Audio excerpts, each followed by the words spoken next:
क्या आपने कभी सोचा है हनुमान चालीसा 40 चौपाइयों की ही क्यों है? 42 क्यों नहीं? 50 क्यों नहीं?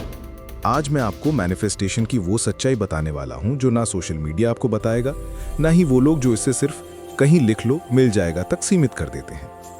ये कथा, ये विज्ञान और ये तंत्र, ये सब सीधे हमारे न्यूरोलॉजिकल पैटर्न से जुड़ा हुआ है। अगर आपने इसे समझ लिया तो अपनी इच्छाओं को वास्तविकता में बदलने में आपका रास्ता फिर कभी बाधित नहीं हो सकता।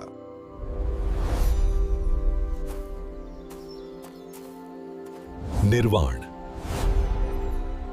पौधों का विज्ञान और 40 दिन।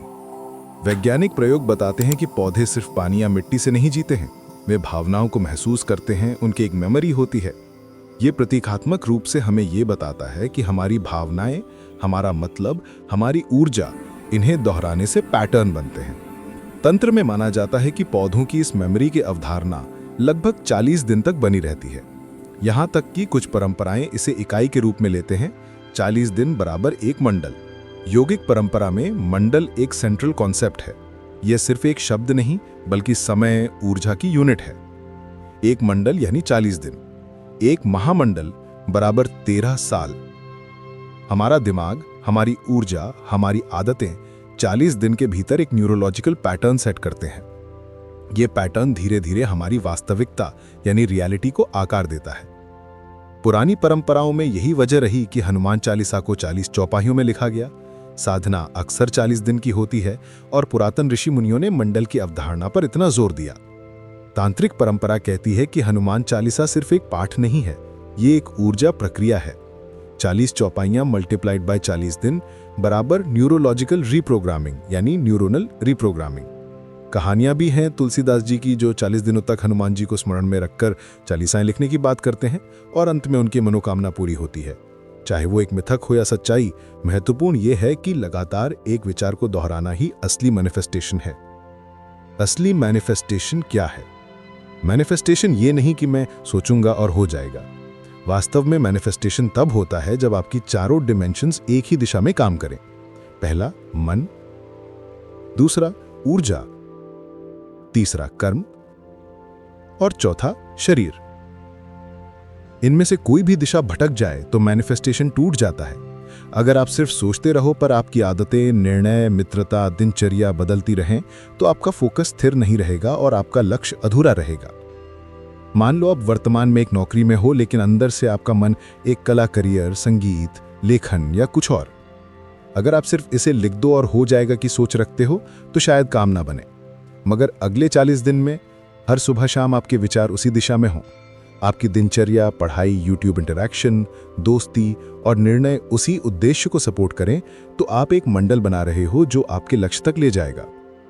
आप कहते हो मैं फिट होना चाहता हूं, लेकिन क्या अगले 40 दिन में आपका खाना, आपकी नींद, आपकी व्यायाम आदतें और आपके गुस्से की ऊर्जा, ये सब उसी हेल्थ विजन की दिशा में काम कर रहे हैं? अगर हाँ, तो आपके शरीर में एक नया न्यूरोलॉजिकल पैटर्न बनने लगता है जिससे आपकी आदतें स्थिर होती हैं और रियलिटी में बदलाव आता है। अगर आप किसी रिश्ते को सुधारना चाहते हो तो अगले 40 दिन ये जरूरी है कि नकारात्मक विचारों को पोषण न मिले, सिर्फ सकारात्मक कर्म हो, आपकी ऊर्जा और भावनाएं स्थिर और स्वनियंत्रित हों।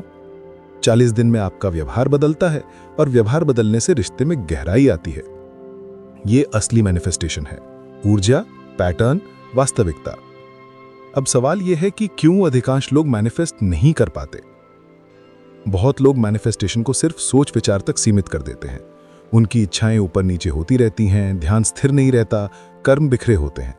लेकिन अगर आपकी इच्छा अगले 40 दिन अस्थिर रहती है, अगर आपका फोकस लगातार नहीं है, तो आपका मैनिफेस्टेशन टूट जाएगा। क्यों? क्योंकि मन, ऊर्जा, कर्म और शरीर, इनमें एक मंडल नहीं बन पा रहा है। अगर कोई इच्छा 40 दिन के बाद भी स्थिर रहती है, अगर वो आपके जीवन में दशकों तक बनी रहती है, तो ये एक महामंडल बन जाती है जो आपकी नियति बन सकती है। प्राचीन कथाओं में रामायण में 14 साल का वनवास, महाभारत में 13 साल का अज्ञातवास, साधना में 13 साल का क्रम, ये सभी महामंडल की अवधारणा को दर्शाते हैं। अगर आप गलत, नकारात्मक चीजें मैनिफेस्ट करना चाहते हो, ईर्ष्या, बदला, लालच, तो उनकी ऊर्जा आपको वापस लौटकर उनके ही पैटर्न की ओर ले जाएगी। यानी आपका कर्म यानी एक्शंस आपकी ऊर्जा छाप बनाते हैं और वही बाद में आपके जीवन में परिणाम यानी आउटकम देता है। वहीं आध्यात्मक लोग तेजी से मैनिफेस्ट करते हैं क्योंकि उनके कर्म साफ और सकारात्मक होते हैं। अगर आप अपने मन, ऊर्जा, कर्म और शरीर में अगले 40 दिन तक किसी एक विचार, किसी एक इच्छा को स्थिर रूप से रखते हो, तो उसका हो जाना बहुत ज्यादा संभाव्य है।